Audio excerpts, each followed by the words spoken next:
In this lesson, we're going to learn how to solve quadratic equations. Before we solve quadratic equations, though, we need to know this property called the zero product property, which you should have learned in the past. I'm going to write the definition and then talk about it. If A and B are two numbers, so any two numbers, and A times B equals 0. Do you know what that means about A and B? That means that either A is 0 or B is 0. So for instance, if you have two numbers and they equal 0, one of them has to be a 0 or it will not work. So knowing that, we can use that property to help us solve. So if we have this equation, we have two things being multiplied, two binomials that give 0. That means one of these has to be 0. So what we can do is separate them into two equations. So we're going to have x minus 3 equals 0 and x plus 7 equals 0. Now what we do is solve them. So we're going to add 3 to both sides, and we get x equals 3. For this one, we have x, we could subtract 7 from both sides, and we get x equals negative 7. So if you have two expressions, two binomials being multiplied, one of them has to be 0. So you split them up, give them their own equation, and set them equal to 0. One important thing I want to bring up before we move on, sometimes when you see a question that says to solve, you could see the word solve. You could have it say find the roots. It could say find the solution. Or it could say find the x-intercepts. These all mean the same things. This all means to find the answer. So if you ever see a question that says find the roots, that means you are solving. So let's look at the next example. Because there's a power of 2, when we solve a quadratic equation, a power of 2 is a quadratic, we need to get it equal to 0. We do not want to get the x alone because if you notice there are two x's we can't combine. So what we're going to do is we're going to factor and try to make it look like this, because if we can make it look like this, we can split the two apart and make their own equation. So if we look at this, we have it equal to 0. There's no GCF you can take out of everything, so I'm going to do my two sets of parentheses.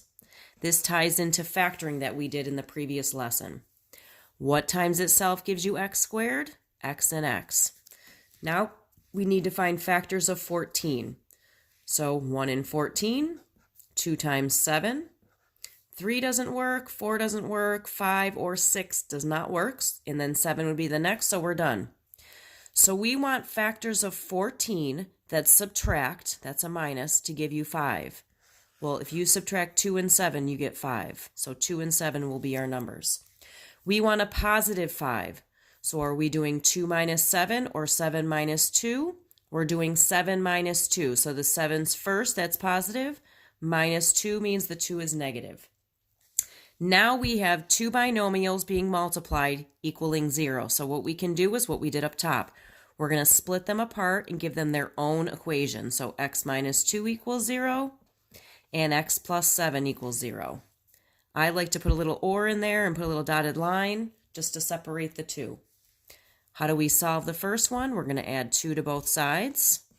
We get x equals 2. We're going to subtract 7 from both sides, and we get x equals negative 7. You might see the answer like this, or you might see the answer like this. X equals, and then they have the two answers. They usually put the smallest one first. That's another way that you might see your solution. Let's try another one. On the back, we have a power of 2. So the first thing we must do is get it equal to 0. We can't solve anything when we have a power of 2 until it's equal to 0. We need to move this to the x squared side. How do we do that? By making it the opposite. So we're going to subtract 4a from both sides. Why did I do that? Because these will cancel out, and now I'll have an equal 0 at the end, which is what we want. We cannot combine any of these terms, so we're going to put them in standard form, meaning highest to lowest exponent. So a squared goes first, minus 4a goes next, and minus 45 goes last. It is important to put it in order or you will not factor correctly. Now we look to see if there's a GCF. There's nothing we can take out of everything, and since there's a power of 2, we can do our 2 sets of parentheses to factor. Don't forget equals 0 at the end. What times itself gives you a squared? A and a. Now we have to find factors of the last number, 45, so I'll put that over here. We've got 1 times 45.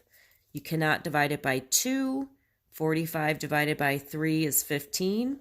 You can just take your calculator and do 45 divided by these numbers to see if they work out. 45 divided by 4 does not work. 45 divided by 5 gives you 9. That works. 45 divided by 6, 7, and 8 don't work, and 9's the next, so we're done. So we want factors of 45 that subtract to give you 4. That would be 5 and 9. We want a negative 4, so are we doing 5 minus 9 or 9 minus 5 to get negative 4? We're going to do 5 minus 9. The 5 comes first, so it's positive. Minus 9 means the 9 is negative. Now the hardest part is done. We have 2 sets of parentheses equal to 0, so now what we can do is split them apart into their own equation. So we have x plus 5 equals 0, or a minus 9 equals 0. And now we solve them both.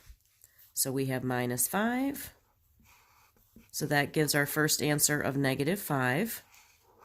That is our root or x-intercept or 0. That's another one that I forgot to put. Let me write that down really quick. 0. All right, back to this. If I solve this next one, I add 9 to both sides. 9's cancel out, so I have a equals 9. So my 2 answers, you can see it look like that, or you can see it in brackets next to each other. Not parentheses, but brackets. All right, next one. I'm trying to give you a different scenario for each. We need to, since it's a power of 2, we have to get it equal to 0. So we need to move this to the y squared side. How do we do that? By doing the opposite. Since we're doing plus 6 over here, we add 6 over here. What happens to the 6's? Cancel out and gives us equals 0 at the end, which is what we want. If we put this in standard form, we have 3y squared, highest exponent goes first, minus 9y plus 6. Now, since it's equal to 0, we're going to factor. We always look for a GCF first. This time, we can take a 3 out of everything. So I'm going to take out a 3, big set of parentheses. Don't forget equals 0. If I divide a 3 out of everything, this becomes a 1, this becomes a 3, this becomes a 2. If I rewrite my expression, I have y squared minus 3y plus 2. Since there's still a power of 2, I probably can factor like I did up here, so I'm going to try it. I'm going to bring down the 3 and make 2 sets of parentheses. What times itself gives you y squared? Y and y. I need to find factors of this last number, 2, not 6, but 2. So factors of 2, the only pair I can think of is 1 and 2, so that's got to be it. Does 1 and 2 add up to 3? Yes. So 1 and 2 go inside. Since we're adding, we need the same sign. And the only way to get a negative 3 is to do negative 1 and negative 2 to get negative 3. Now we're going to split them apart. We have 3 things being multiplied equal to 0. Is it ever possible that 3 is equal to 0? No, so this is not a solution. So I can just get rid of the 3 immediately. I can do this when I'm solving, but not factoring. Now I'm going to give these their own equation. So I have y minus 1 equals 0 or y minus 2 equals 0. And I'm going to go ahead and solve them both. So I add 1 to both sides. We get y equals 1 for a solution. I add 2 to both sides. And we get y equals 2. So you can write your answer like that, or again, you can put it in brackets. Last one I want to go over. We have a power of 2, so we need to get it equal to 0. If you notice, it does already have a 0, so now we're looking for a GCF. We can take a 4 and an x out of both of these. So I'm going to put a 4x on the outside, and then in parentheses, I'm going to put what's left. So I'm going to divide out a 4 and then an x. So if I divide out a 4, the 4 becomes a 1, the 12 becomes a 3. Now I need to divide an x out. If I take an x out of x squared, we're left with x. And if I take an x out of here, it cancels. So in parentheses, what do we have left? We have a 1x, or just an x, and then we have a minus 3. Since we don't have a power of 2 anymore, we might be done. If you look, we have two things being multiplied equal to 0. This is just like if you imagine it has parentheses around it. So what can we do? We can split them apart and give them their own equation. So we have 4x equals 0, or x minus 3 equals 0. Notice there were only two terms, there was not 3. Now I'm going to solve them. The first one, I can divide by 4 to get rid of the 4, and we get x equals 0. To solve the last one, I can add 3 to both sides, and I get x equals 3. So you can write it like that, or this.